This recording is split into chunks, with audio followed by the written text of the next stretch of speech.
Bienvenue à tous, dans cette vidéo, nous allons parler de la distribution Linux Alpine.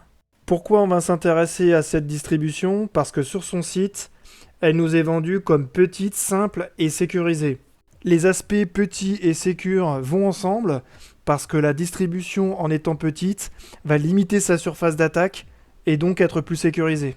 Sous le slogan un peu marketing petit, simple, sécure, on peut lire que la distribution est basée sur deux briques, Muscle et BusyBox. Muscle, c'est l'implémentation C qui est utilisée sur Alpine. On sait qu'un système d'exploitation Linux, c'est très lié au langage C. Quant à BusyBox, il s'agit d'un exécutable qui implémente la plupart des commandes Linux de façon simplifiée. Il nous permet d'avoir un seul exécutable, là où nous aurions N exécutables qui prendraient plus de place.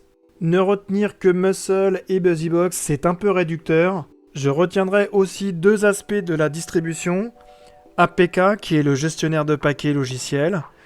Il est spécifique à la distribution et va chercher les paquets sur le dépôt de la distribution, où je retrouve Muscle. L'autre point que je retiens, c'est OpenRC, le gestionnaire de service, là où la plupart du temps on trouve systemd dans une distribution Linux. Avec OpenRC, ça va pas être du systemctl start, le nom du service, ce sera plutôt du rc-service, le nom du service start. Partons maintenant explorer la distribution un peu plus en détail. Vous pouvez récupérer l'ISO sur le site officiel, mais là, pour faire plus simple, on va juste lancer l'image Docker. Pour créer l'image Docker, Docker run, le nom de l'image, qui est tout simplement Alpine. Pour créer un conteneur Alpine, Docker va télécharger l'image Alpine. La commande Docker Images me permet d'afficher les images que Docker a téléchargées. Je retrouve l'image Alpine et je peux constater qu'elle est vraiment très petite puisqu'elle ne fait que 7 mégas. Penchons-nous sur APK. APK, comme tout gestionnaire de paquets, va avoir une commande update pour se mettre à jour. Il va aussi avoir une commande pour installer un paquet. Il va avoir toutes les commandes qu'on retrouve sur un autre gestionnaire de paquets. Ce que je fais ici, c'est installer le paquet buildbase qui va me permettre de compiler un programme écrit en C.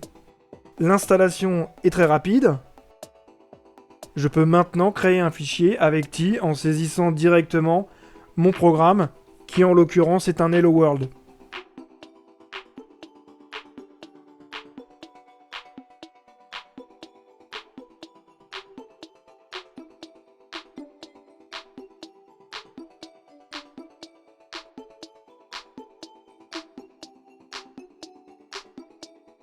Une fois terminé, je peux compiler le programme avec la commande gcc.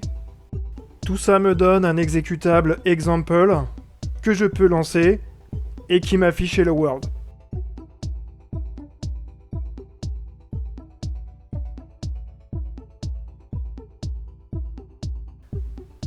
Pour ce qui est d'OpenRC, j'ai beau chercher, je ne le trouve pas sur l'image Docker.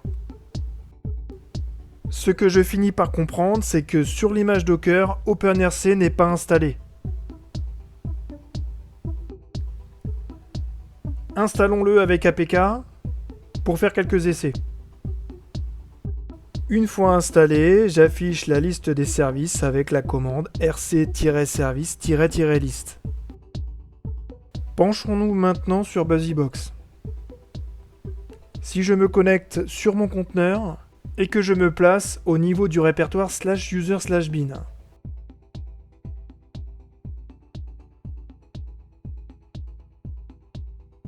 Alors, juste comme ça, je ne vois rien. En revanche, si je tape la commande ls-l, je peux voir que toutes les commandes qui sont dans /user/bin ne sont que des alias vers l'exécutable /bin/busybox. Donc finalement, BusyBox, ça ne va être qu'un programme qui va remplacer plein d'autres programmes. Tout ça dans le but de prendre moins de place. Et peut-être aussi de simplifier les choses.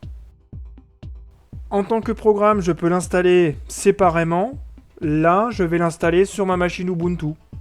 apt update, apt install BusyBox, et le tour est joué.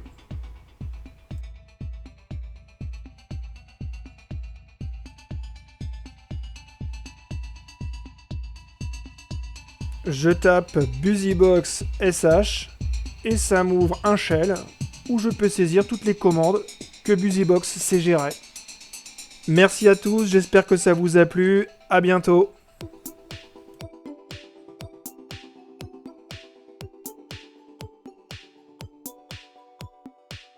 Dans la vidéo bonus, j'installe la distribution sur une machine virtuelle avec VirtualBox.